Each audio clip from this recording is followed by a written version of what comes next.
Glória a Deus! A paz do Senhor, igreja. Tudo bem com vocês? Pode se sentar. Eu não sei você, mas eu desde domingo tô com esse louvor na minha cabeça. Eu ouvi 254 vezes. Obrigada, apóstolo, por ter trazido esse louvor para cá, porque hoje foi o dia inteiro ouvindo esse louvor, porque os planos de Deus não vão se frustrar na sua vida. Você crê? Ah, não. Ah, não. Se depender desse amém, já se frustrou. Os planos de Deus não vão se frustrar na sua vida. Quem crê, dá um grito aí. Aleluia! Aleluia! Nós estamos no ano de...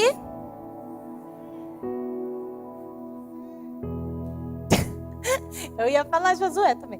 Nós estamos no ano de José, que foi muito parecido, né, pastora? Muito parecido, Josué com José. O ano passado foi Josué, então fica nessa mistura. Ano do quê, gente? Ano de realização dos sonhos, não é isso? Nós vamos falar um pouquinho sobre José. E eu confesso para você que foi um desafio. Porque quando um apóstolo, como disse a pastora Luciana, da última, né, ele tem o dom de dar um gelo na nossa barriga. Quando ele falou, você é ministra, Dadá? Aí eu falei, ministra, eu falei, tem algum tema? E ele falou, a gente está falando sobre José. Aí eu pensei, eu falei, meu Deus do céu, todo mundo já falou sobre José, o que eu vou arranjar mais para falar sobre José? Mas Deus é bom, toda vez a palavra dele se renova todos os dias, a cada manhã. Então, se a gente passar o ano inteiro falando sobre José, e a história de José é tão rica, tão maravilhosa, que Deus vai trazer coisas novas, dia após dia. Amém? Você que não conhece essa história, eu convido que você leia essa história. Essa história está em Gênesis. É uma história que vai fazer parte do seu ano. Se você quer viver o ano de José, você precisa conhecer a história de José. Senão não faz sentido. Amém? Vai lá em Gênesis, a partir do capítulo 35, lê toda a história de José, medita, estude essa história e entenda que ano que você está vivendo. Amém? Eu quero que você abra a sua Bíblia em Salmos 105. Salmos 105. Nós vamos ler a partir do versículo 17.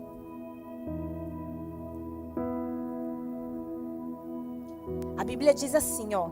Mas enviou um homem adiante deles, José, que foi vendido como escravo. Machucaram-lhe os pés com correntes e com ferros prendendo-lhes o pescoço, até cumprisse a sua predição.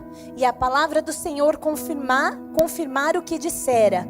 O rei mandou soltá-lo, o governante dos povos o libertou. Ele o constituiu senhor do seu palácio e administrador de todos os seus bens, para instruir os seus ofícios como desejasse, a ensinar a sabedoria às autoridades do rei. A Bíblia conta a história de um jovem chamado José. Um jovem sonhador. Quem já ouviu isso? Levanta a mão assim. Quem já ouviu falar sobre o jovem sonhador chamado José? A Bíblia conta que José era o filho querido de Jacó. Por que ele era o filho querido de Jacó? Porque ele contava tudo que os irmãos faziam de errado. Toda a má fama ele contava para o pai. E aí a gente já pode ver que ele era um jovem diferenciado. Porque eles eram 11 irmãos até então. Depois nasceu Benjamim, irmão de José da parte da mãe, mas foi depois. E ele era um jovem diferenciado, porque enquanto os outros 10 irmãos deles estavam fazendo coisa errada, ele estava se mantendo íntegro. Ele dizia, eu não vou participar do errado. Eu tenho um compromisso com o meu pai, eu tenho um compromisso com o meu Deus. E ele chegava todos os dias e contava para o pai o que os irmãos estavam fazendo de errado. Só que isso começou a gerar o que nos irmãos? Raiva. Porque ele estava acabando com o oba-oba dos irmãos. E aquilo começou a gerar no coração dos irmãos uma raiva, começou a gerar uma braveza contra José. E Jacó, a Bíblia diz que amava José por isso. E Jacó, um dia, o que ele faz? Faz uma túnica, como o apóstolo pregou no culto passado, uma túnica colorida. Naquela época o tecido era muito caro, eles tinham uma troca de roupa, 2 no máximo, não dava para ficar comprando assim. E aí quando Jacó dá essa túnica para José, que representava um monte de coisa, os irmãos ficam mais nervosos ainda, porque é o queridinho do papai. Como assim? Ele ganhou e a gente não? E aí a Bíblia vai contar que um dia Jacó, com 17 anos, tem um sonho. Ele sonha que ele está num campo com os irmãos, amarrando o fecho de trigo. E o fecho de trigo de todos os irmãos se prostra diante dele. E depois ele tem um outro sonho, aonde 11 estrelas do céu e o sol e a lua se prostra diante dele também. E quando ele conta esse sonho para os seus irmãos dizem assim: você está ficando louco? Você está querendo dizer que nós vamos se prostrar diante de você? É só o que falta, né? Já é o querido, já dedura a gente. Agora quer que a gente se prostre diante de você? E quando ele conta para o seu pai também diz para ele: José, você está dizendo que o sol e a lua e 11 estrelas se prostram diante de você? O que você está querendo dizer com isso? Que os seus irmãos vão se prostrar diante de você e o sol, a lua, eu e sua mãe também vamos se prostrar diante de você? Que história é essa, José? Mas a Bíblia diz que Jacó ficou pensativo. Por mais que na hora ele ficou bravo, mas a Bíblia diz que ele ficou pensativo naquela história. E aí, quando acontece isso, um dia, depois dele contar os sonhos, os irmãos vão pastar, levar as ovelhas para pastarem. E aí, Jacó vira para José e fala assim: olha, vai lá atrás dos seus irmãos, vai levar comida para eles e vai lá ver o que eles estão fazendo. E a Bíblia relata que Jacó vai até lá procurar aqueles irmãos, onde estão os irmãos, ele encontra os irmãos. Só que quando eles veem José vindo com aquela túnica colorida, a ira começou. Eles começaram a tramar contra José. Eles começaram a dizer: vamos matar José agora. A gente mata e fala para o pai que um animal feroz pegou ele. Só que Rubens, o irmão mais velho, disse: não, de forma alguma a gente não vai matar. É nosso irmão, é nosso sangue. Como que nós vamos matar José? E aí ele fala assim: ó, tem aqui um poço sem água, era só um buraco. Vamos jogar ele aí. Porque a intenção de Rubem era jogar ele, dar um susto nele e depois tirar ele dali. Só que nessa que eles jogam José naquele poço, os irmãos, está passando uma caravana de ismaelitas, os irmãos decidem vender José como escravos. E aí, essa é a primeira lição que eu aprendo nessa história. Eu comecei a falar para Deus, eu falei: Deus, o que o Senhor quer que a gente aprenda com essa história? O que fez José viver os sonhos de Deus na vida dele? O que fez José ser esse cara diferenciado? O que fez José permanecer tanto? O que fez José ser diferente dos seus irmãos? E a primeira lição que a gente aprende é permanecer firme na presença de Deus. Independente do que te acontecer. Se coloca no lugar de José. Imagina José indo lá levar comida para os seus irmãos. E do nada, porque para ele não sabia o que ia acontecer. Quando ele chega, os irmãos jogam num calabouço, num poço. E vendem ele como escravo. Imagina essa situação. Eu venho te dizer que o inimigo ele pode até tentar te matar. Porque a princípio os irmãos queriam matar José. Mas através de Rubem disse: não vai. Pode vender. Então eu venho dizer que a primeira lição é que talvez o inimigo vai tentar te matar em alguns momentos, mas Deus vai dizer: não. Matar não. Pode mexer um pouquinho. Pode deixar a aprovação acontecer.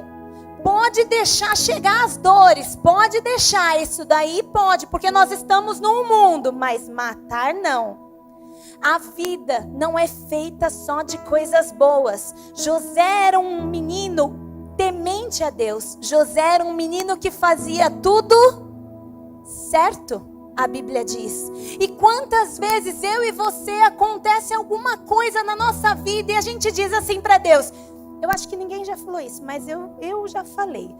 Deus, mas eu tô fazendo tudo certo, por que que isso está acontecendo comigo?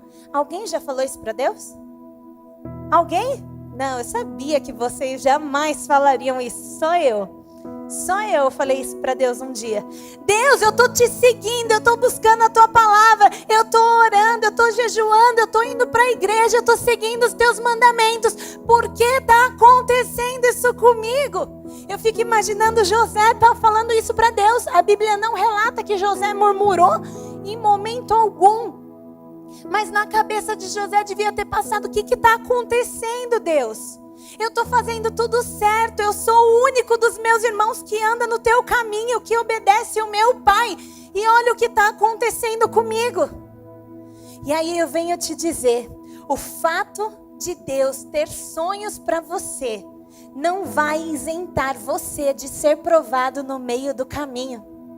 O fato de Deus ter sonhos, o fato de você ter sonhos, o fato de você ser uma pessoa de Deus, não vai te isentar de ter provações no meio do caminho. Sabe por quê?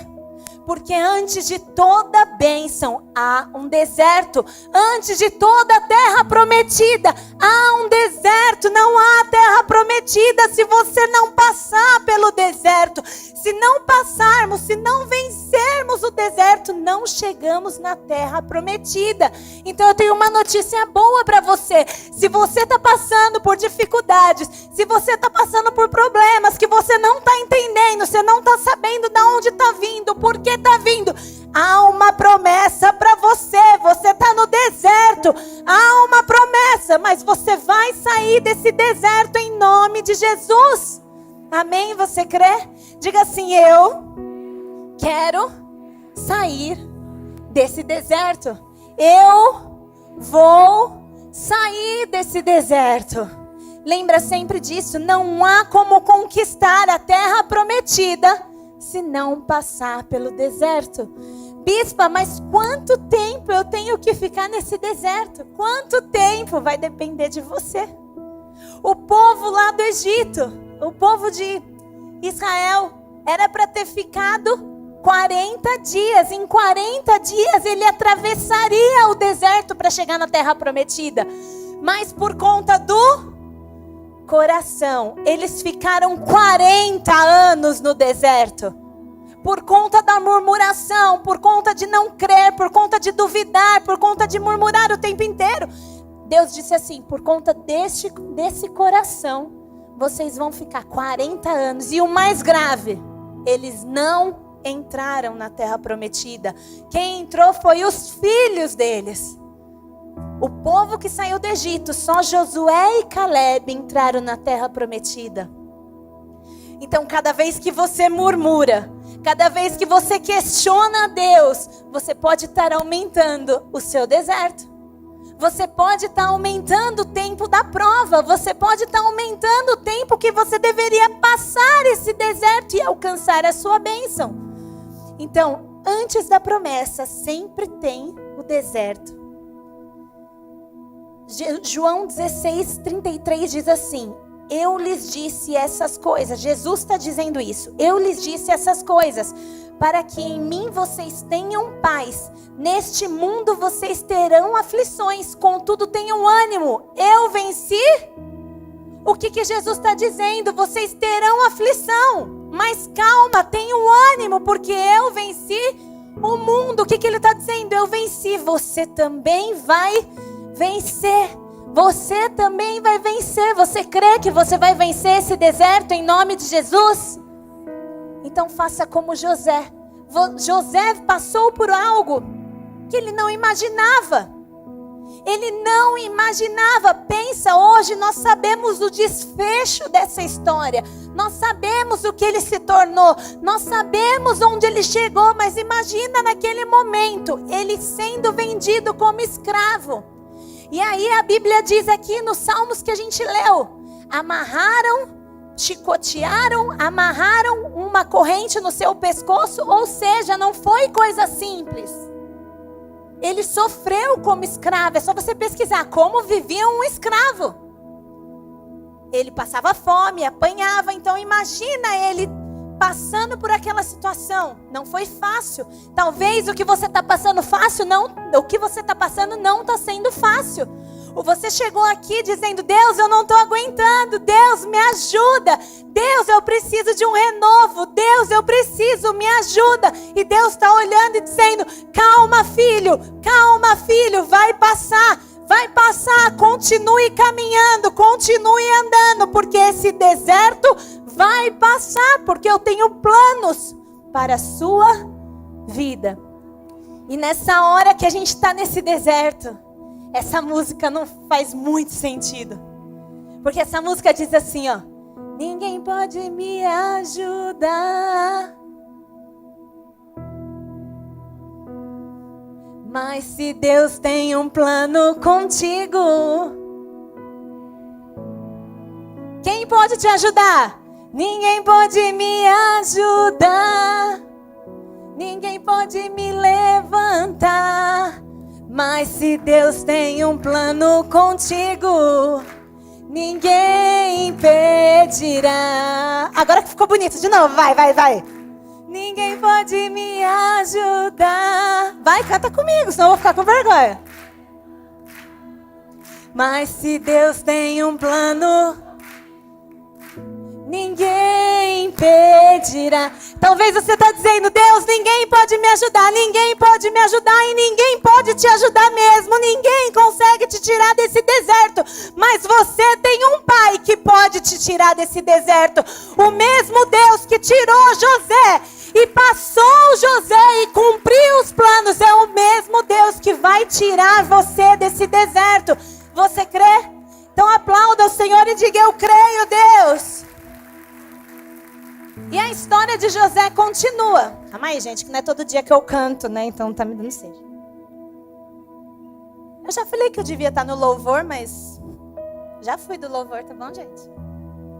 Já entenderam por que eu saí, né? Tudo bem, abafa o caso.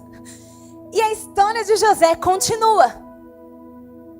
E aí a Bíblia diz que José é vendido como escravo nessa caravana de ismaelita.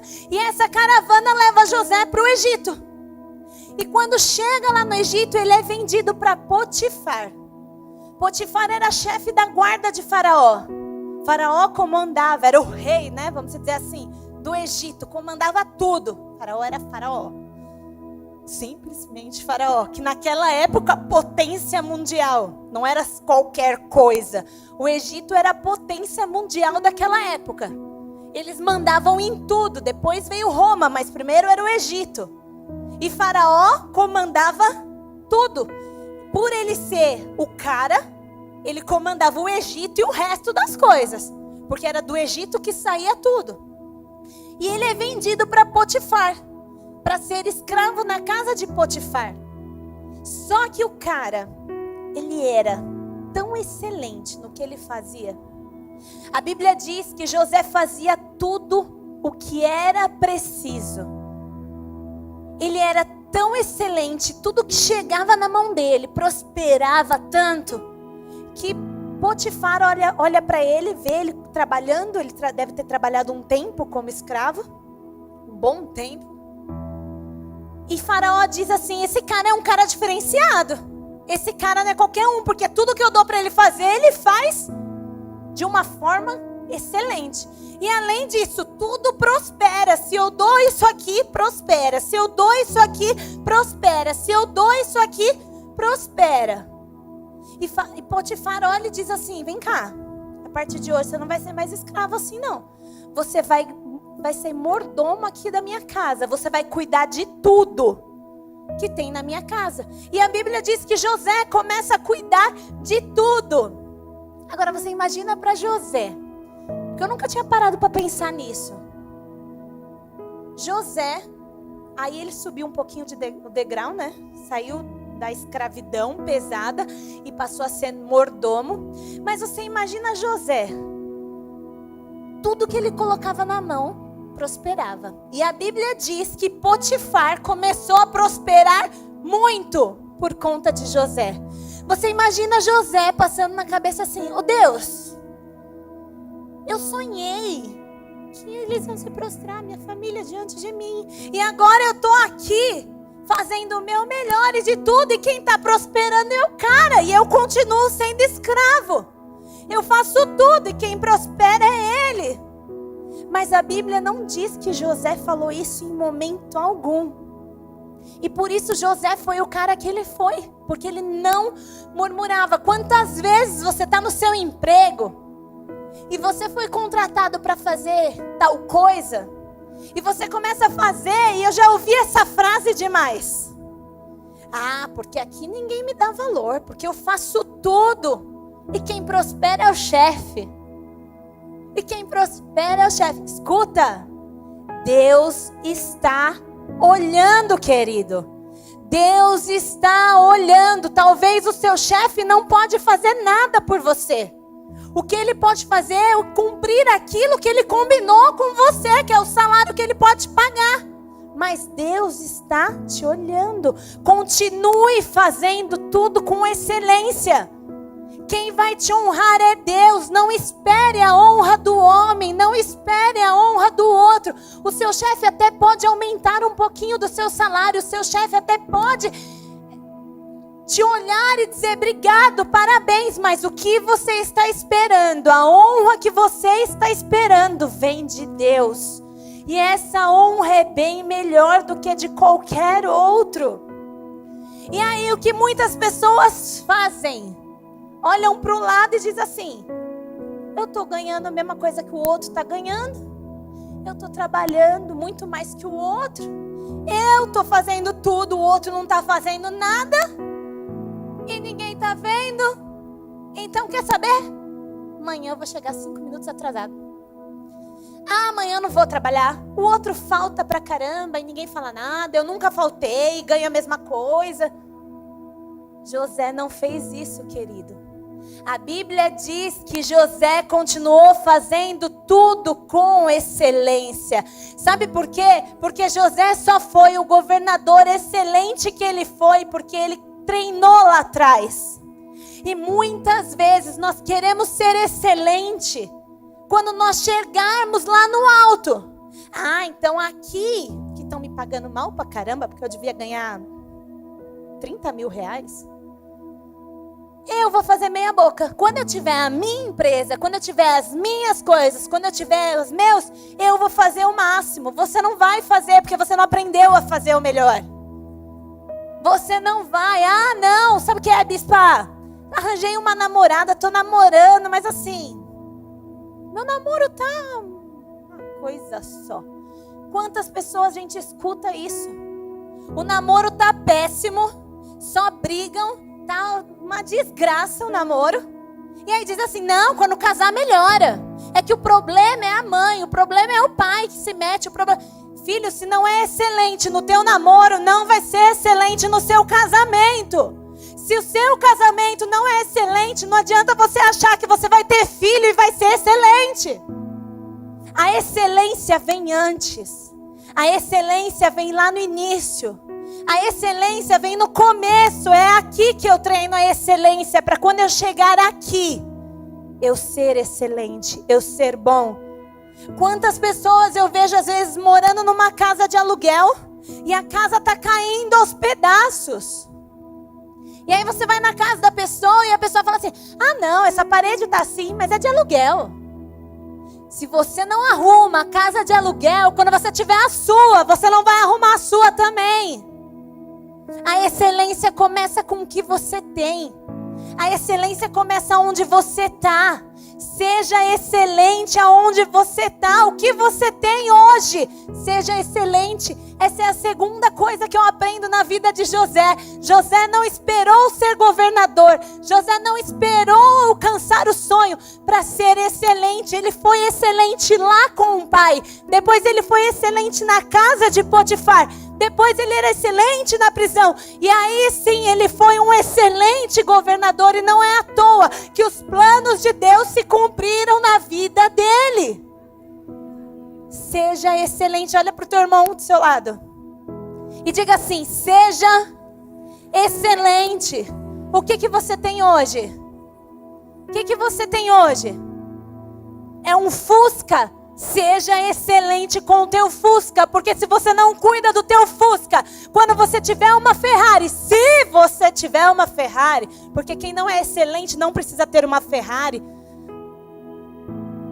Simples.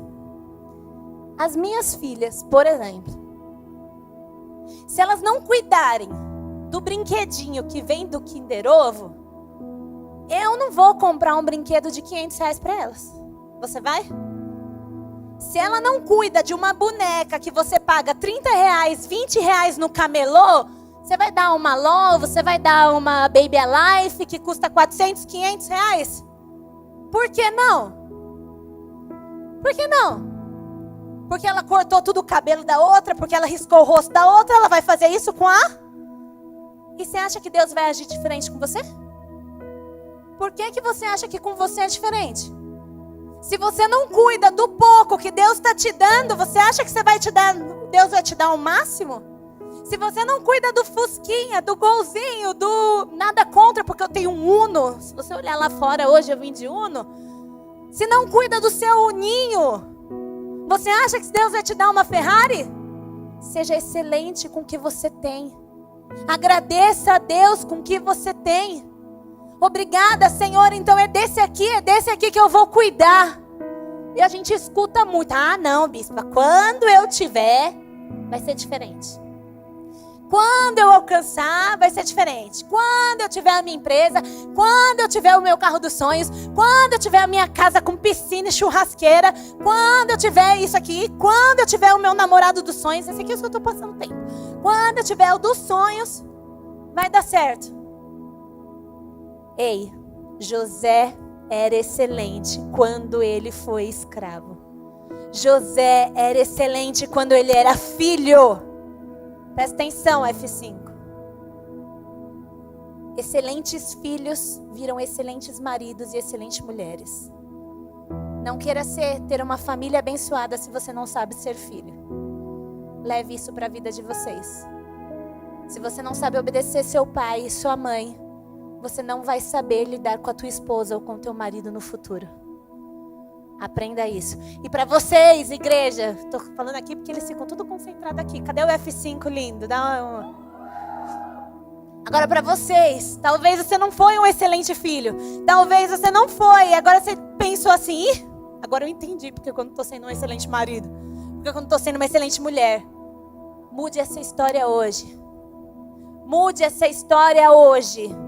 No final eu vou trazer um grande segredo de José. O porquê que ele conseguia tudo isso. Está disponível para você. Mas além disso, você precisa fazer a tua parte. A igreja tem vários cursos aqui. Para você aprender a ser mulher, para você aprender a ser homem, para você aprender a ser marido, para você aprender a ser esposa, para você aprender a ser pai, para você ter um casamento abençoado. Só que sabe o que a gente faz? A gente não faz. Porque a gente acha que a gente vai deitar no sofá, levantar as pernas, cruzar e dizer: Deus, muda o meu casamento. E aí Deus vai mudar assim, ó. Pá. Deus pode fazer? Pode. Se Ele quiser, Ele faz assim e tudo muda. Só que Ele também tem que ter a sua parte. Não é à toa que José fez a parte dele. Eu nunca vi na Bíblia alguém que não fez nada, que não, né? E Deus fez assim, pim, com você vai ser diferente. Biblicamente essa história não existe. Por isso, seja excelente. Olha para a esposa que está, para a esposa não, para a pessoa que está do seu lado e diga: seja excelente. Seja excelente com o que você tem. Olha para tua esposa, para o teu marido aí agora. Para você que não está com a esposa, com o marido, olha para o filho ou para a filha. Para você que não está com a filha ou com o filho, que está sozinho, olha para a pessoa que está do seu lado. Então, para os maridos e mulheres, diga assim: eu, a partir de hoje, vou ser a melhor mulher ou o melhor homem da sua vida. Para você que está com o filho, diga assim: eu, a partir de hoje, vou ser a melhor mãe ou o melhor pai que você poderia ter. Agora, para você que está com um amigo do lado, diz assim: eu, a partir de hoje, vou ser o melhor amigo que você poderia ter. Serei excelente em todos os papéis que ocupo. Amém? Essa é a segunda coisa. A terceira coisa: deixa as coisas acontecer no tempo de Deus. Deixa as coisas acontecerem no tempo de Deus. Há um propósito para todas as coisas, diz a Bíblia. Olha o que acontece. José está lá na casa de Potifar e a Bíblia diz que José era bonito. Charmoso. E quando a Bíblia diz que alguém era bonito, era porque devia ser o cara. E aí José começa a governar tudo.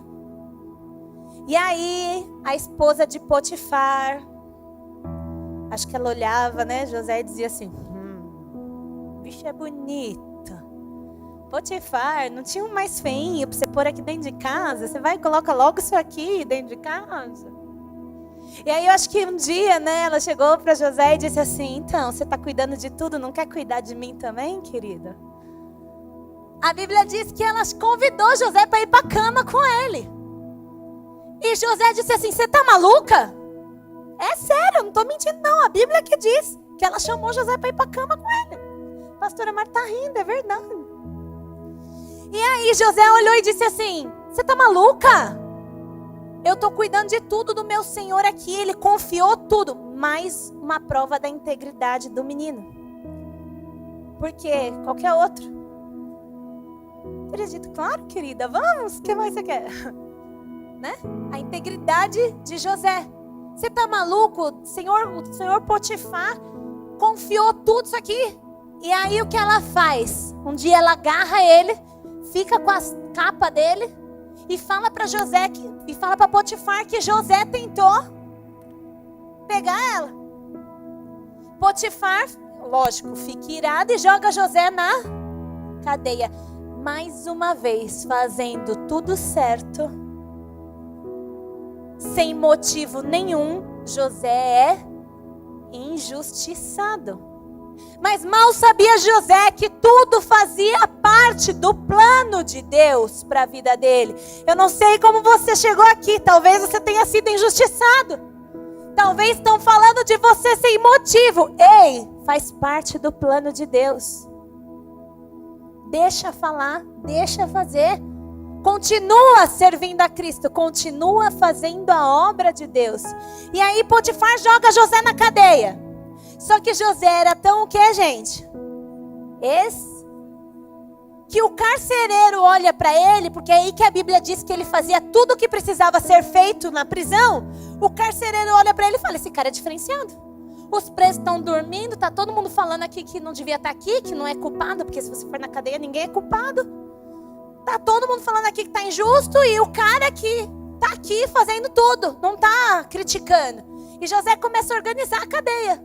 E aí o carcereiro coloca ele para organizar os presos. O preso organizando outro preso. E aí um dia é preso também o copeiro e o padeiro de Faraó. E eles têm um sonho. E José interpreta esse sonho para eles. E acontece exatamente, eu não vou ficar falando porque senão vai estender, acontece exatamente o que José disse. E aí José diz assim para o copeiro: você vai voltar para Faraó, você vai voltar a servir Faraó, mas faz o seguinte, quando você chegar lá, não esquece de mim, porque eu estou aqui injustamente. Essa é a prova de que ele entendia que as coisas estavam injustas. Eu estou aqui injustamente, eu não deveria. Lembra de mim quando você chegar lá para Faraó, tá bom? Tá bom. O que o copeiro faz? 3 dias depois da revelação do sonho, ele é chamado para Faraó e acontece exatamente o que José disse. Adivinha, ele lembrou de Faraó? Não, mais uma vez José foi esquecido, mas fazia parte do plano de Deus. E a Bíblia diz que 2 anos depois, Faraó sonha. E aí aquele copeiro lembra. Como é que um cara que em 3 dias não lembrou, 2 anos se passam, ele lembra? Quem você acha que fez esquecer de José? Foi Deus que disse: não, querido, ainda não é tempo de você sair daí. Sabe por quê? Se ele tivesse lembrado Faraó de José, Faraó até poderia ter soltado José. José, sabe o que ele deveria fazer? Provavelmente voltaria para a casa do pai. Ou iria trabalhar em alguma coisa no Egito mesmo, mas José ia sumir no mundo. E aí, quando o Faraó sonhasse, cadê José? Pare de abortar o tempo de Deus. Pare de abortar o processo. Há um tempo para todas as coisas. Não queira parar no meio. Não queira que as coisas aconteçam em 3 dias. Porque se acontecerem em 3 dias, você não vai chegar nos sonhos de Deus para a sua vida. Se José tivesse saído naqueles 3 dias, quando o Faraó sonhasse, ninguém acharia José para interpretar o sonho de José e aí sim chegar onde Deus queria que ele chegasse. Nós temos a mania de querer abortar o tempo. Ei, há um tempo para todas as coisas. Eu sei, está difícil, eu sei, dói, eu sei, você não queria estar nessa situação, eu sei, mas espera com paciência no Senhor e Ele vai renovar todas as suas forças em nome de Jesus. Aleluia! Aleluia!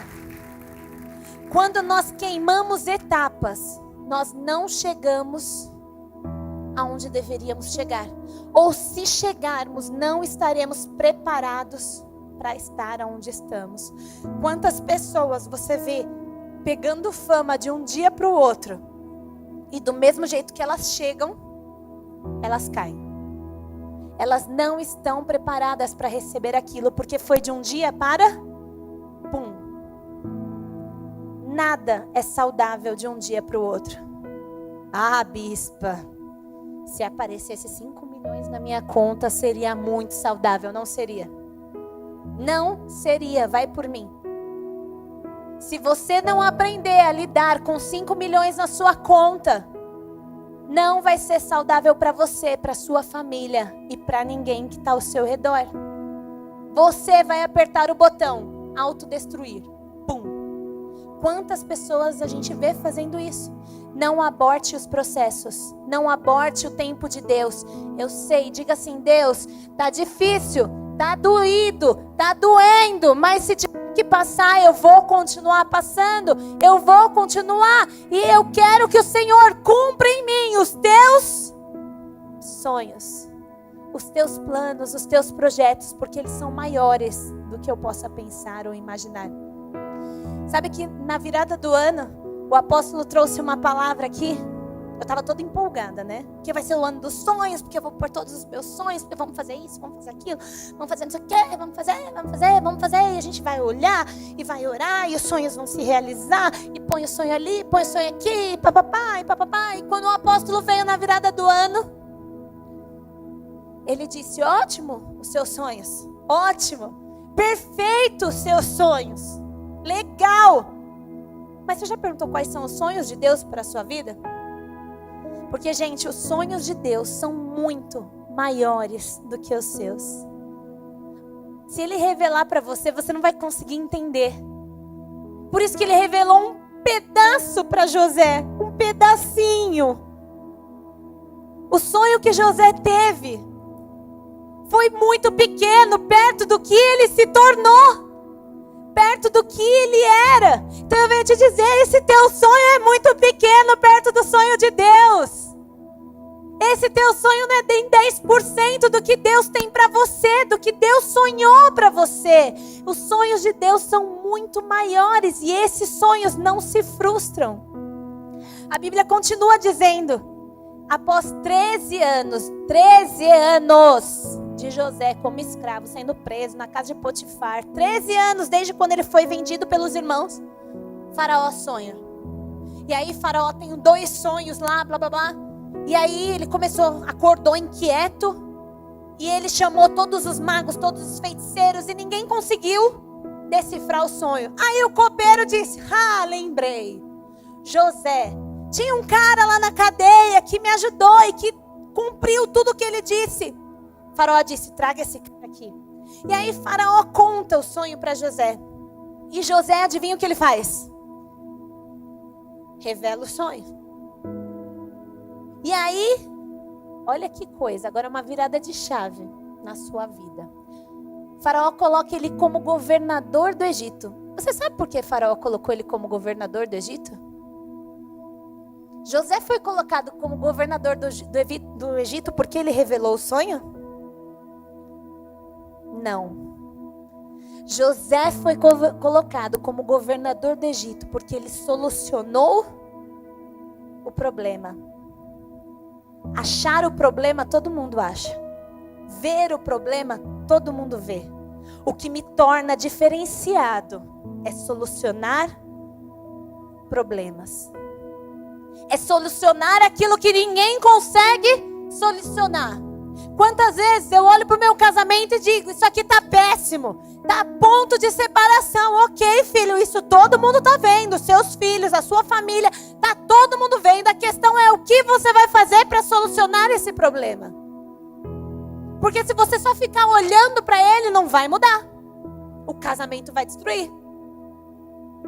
Eu estou no emprego ruim, eu não estou conseguindo pagar as minhas contas. Isso aí tá todo mundo vendo, tá cheio de dívida. Ok, o que você vai fazer para conseguir algo melhor? Vai continuar fazendo a mesma coisa?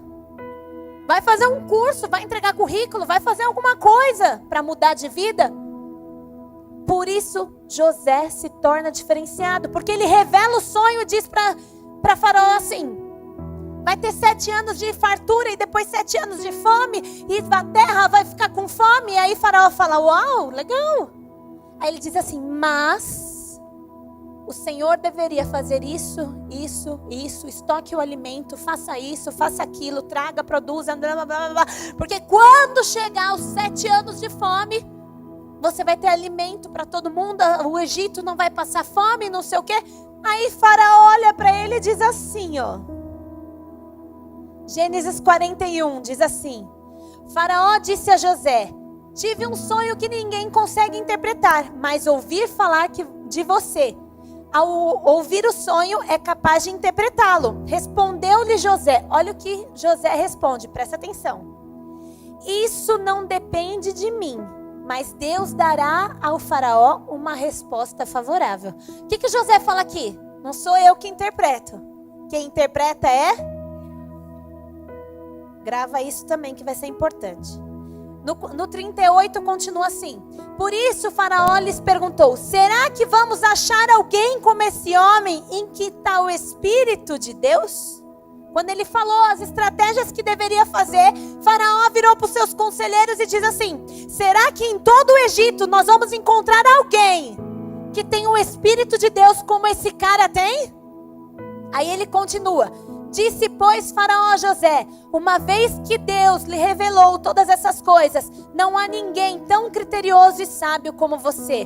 Você terá o comando do meu palácio e todo o meu povo se sujeitará às suas ordens. Somente em relação ao trono serei maior que você.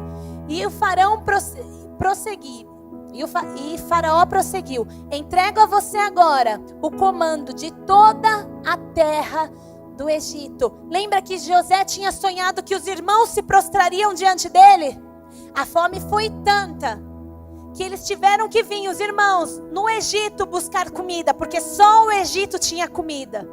E aí foi aquela coisa, né? Porque eles deram de cara com José. Eles não lembraram na hora, José estava diferente, a Bíblia vai contar, eu não vou entrar nesse detalhe. Mas chegou um momento em que José se revelou a eles. E adivinha o que aconteceu?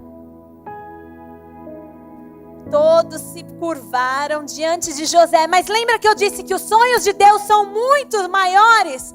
A Bíblia vai dizer que nenhuma pessoa, Faraó dá ordem, que nenhuma pessoa poderia levantar o braço ou o pé no Egito se não fosse de acordo com a ordem de José. Não só os irmãos, não só a mãe, não só o pai, mas toda uma nação se prostravam diante de José.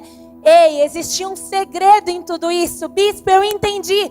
Eu não posso desanimar, eu não posso murmurar, eu tenho que ser excelente. Eu entendi, ótimo, perfeito, mas você vai sair a porta fora aqui vai chegar na sua casa, você não vai conseguir fazer isso sozinho. É por isso que às vezes a gente chega um peso nas nossas costas. Porque a gente escuta a direção aqui no culto e a gente quer sair fazendo pela nossa força, fazendo a nossa vontade. E aí sai daqui e meia hora depois você está brigando com seu marido, você está brigando com seu filho, você está brigando na sua empresa. E aí você fala, não era isso, eu tinha que ser excelente. E aquele peso fica nas suas costas. Sabe o que José sabia? Que não dependia nada dele. É por isso que ele fala para Faraó, não depende de mim, depende de Deus. O Espírito de Deus estava sobre José. Se tem uma coisa que pode mudar a sua vida, se tem uma coisa que pode te fazer excelente, se tem uma coisa que pode fazer você ser diferente, diferenciado, é o Espírito Santo de Deus. Então, hoje, o que você precisa buscar é o Espírito Santo de Deus sobre a sua vida, porque é Ele que vai fazer os planos de Deus se cumprirem na sua vida. É através dele que você vai alcançar o teu sonho. É através dele que Deus vai derramar a graça sobre você. E aí sim uma mudança de vida acontece. Quer ser excelente no seu casamento? Busque o Espírito Santo. Quer ser excelente marido? Pergunte ao Espírito Santo. Quer ser uma excelente esposa? Busque o Espírito Santo. Quer ser excelente no seu trabalho? Busque, escute Ele falar e faça de acordo com o que Ele está dizendo.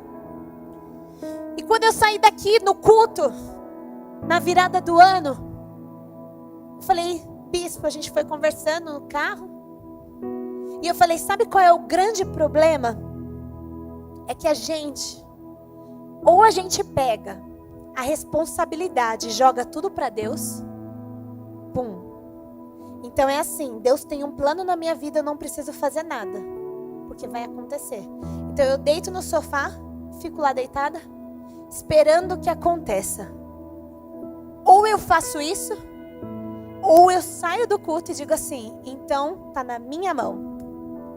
Eu tenho que fazer tudo. Eu sou o cara. Assim como os coaches falam hoje. Não tenho nada contra os coaches. Eu gosto bastante. Aprendi muito com eles.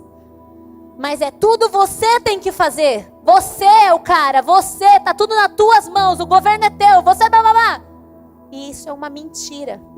É por isso que a gente não alcança os sonhos de Deus. É por isso que muitas vezes nós saímos frustrados. Porque ou eu coloco tudo sobre mim e acho que eu vou alcançar, ou eu coloco tudo sobre Deus e digo, se vira. Se é de Deus vai acontecer. Se é de Deus vai ser. Ei, o segredo está colocar isso aqui na balança. As coisas de Deus vão acontecer. O milagre de Deus, Ele faz. Mas o que você pode fazer, faça você. O que José podia fazer, ele fez. E aí o milagre veio de Deus. Saia daqui com isso em mente hoje. Eu preciso fazer o que eu posso. Curso, estudar, vou levantar, vou fazer, vou acordar cedo, vou trabalhar. E quem faz o milagre, depende dele. Depende dele.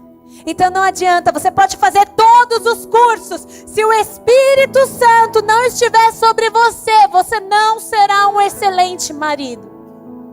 Você pode fazer todos os cursos. Se o Espírito Santo não estiver sobre você, você não será uma grande esposa. A sua vida tem que estar pautada nele. Faça a sua parte e ele faz um milagre.